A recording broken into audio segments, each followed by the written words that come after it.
that wonderful world of Pokémon. But did you ever wonder what could happen if a Mewtwo ended up in the wrong hands, like Giovanni's? It's a tale of ambition, power, and destruction of everything. So let the chaos begin!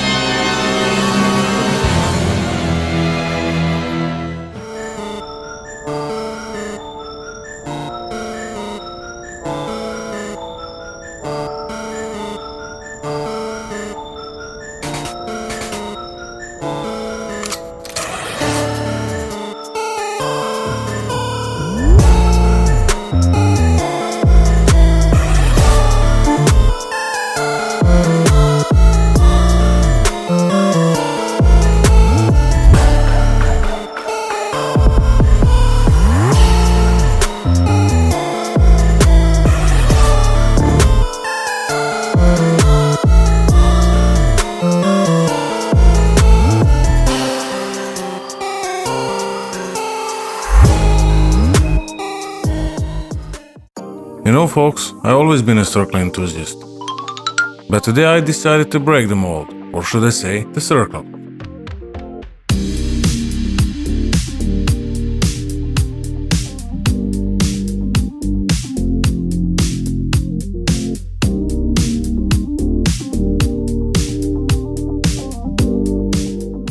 While searching for the best way to create realistic asphalt, I stumbled upon this fantastic technique of using sandpaper. It not only provides the perfect texture, but it's also incredibly easy to do. So big shout out to Zero Figure Maker for the inspiration. I saw this awesome idea on his channel and I had to try it out. Check him out, seriously. With everything demolished by my epic sword skills, there is only left to glue this road back together in one big catastrophe.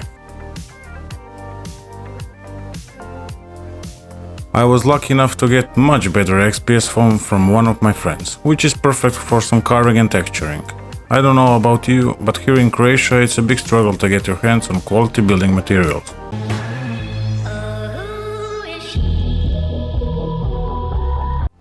Now with the wall done, I will make some kind of a damage to the blocks. This is a step where you can go wild, or you can add some minor damage here and there. It's all up to you. For the textures I use the modeling brush, and it's my first time using it in this manner. I wasn't quite sure what to expect, but I'm really pleased with the results. After attaching both walls to the base, I use a straw to create a rain gutter. As this project revolves around destruction, I shortened the pipe to match the missing bricks on the top. And to give the building a larger appearance, I made a support column of the camera. Finally, with everything glued and dried, we can proceed with the base coat of black primer, followed by a layer of grey as the base color, and the lighter grey for the highlights. Rain gutter will get its shine by using gunmetal color. And just when I thought the building was done, I decided to try a new thing. I made a mixture of very diluted plaster and applied it through the gaps in the bricks. But because of that I had to repaint the entire building because the plaster left quite a few marks. I must say that working on the road has been among the best experiences in this project, so just sit and enjoy.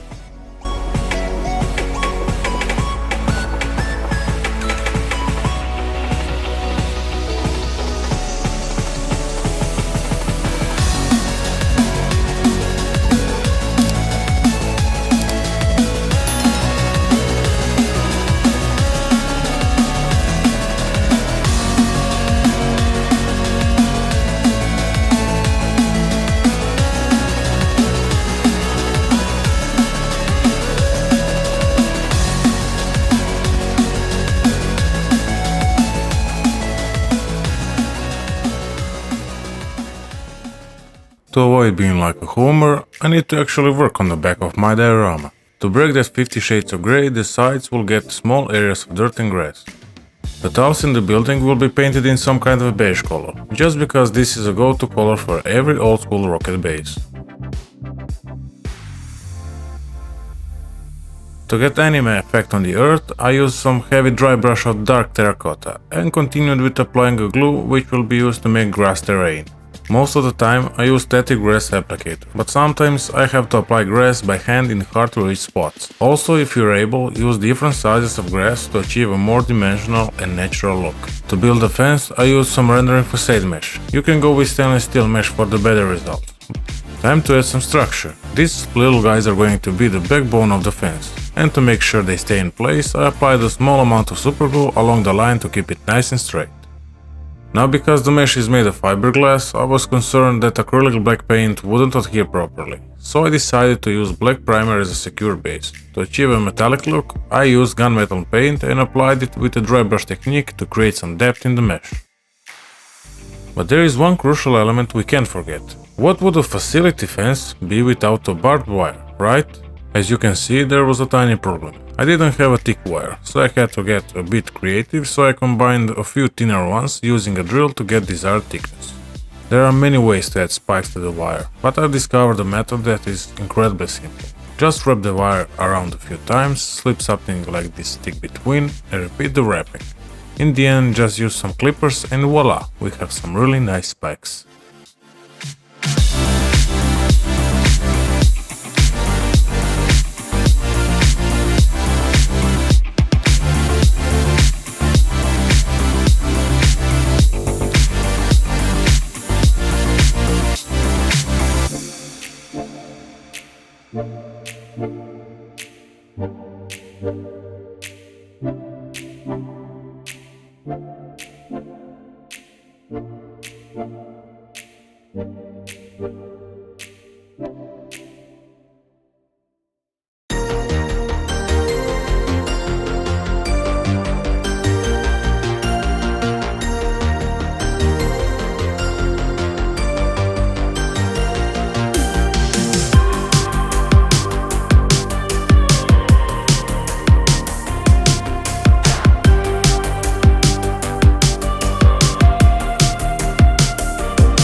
And just when I thought I was finished, I came across this awesome LED lamp. With a little help from a heat gun, I managed to take it apart and with small battery connected, God said, the four-dimensional divergence of an antisymmetric second-rank tensor equals 0, and there was light.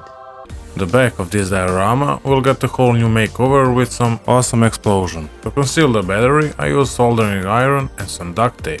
As for the explosion effect, I drew inspiration from my good friend Boyle Hobbiton, who was a major influence on this creative process. Feel free to check out his work, you can find a link in the description.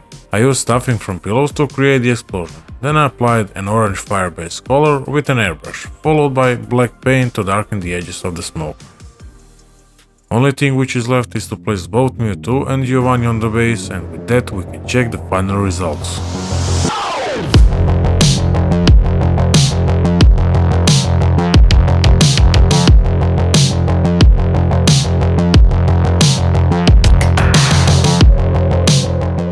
As I was making this video, I couldn't help but notice that my channel has grown to nearly 3000 subscribers. So massive thank you to each and every one of you. Your likes, subscribes and comments have made my Pokemon creations possible, so please don't hesitate to hit those buttons. Till the next time.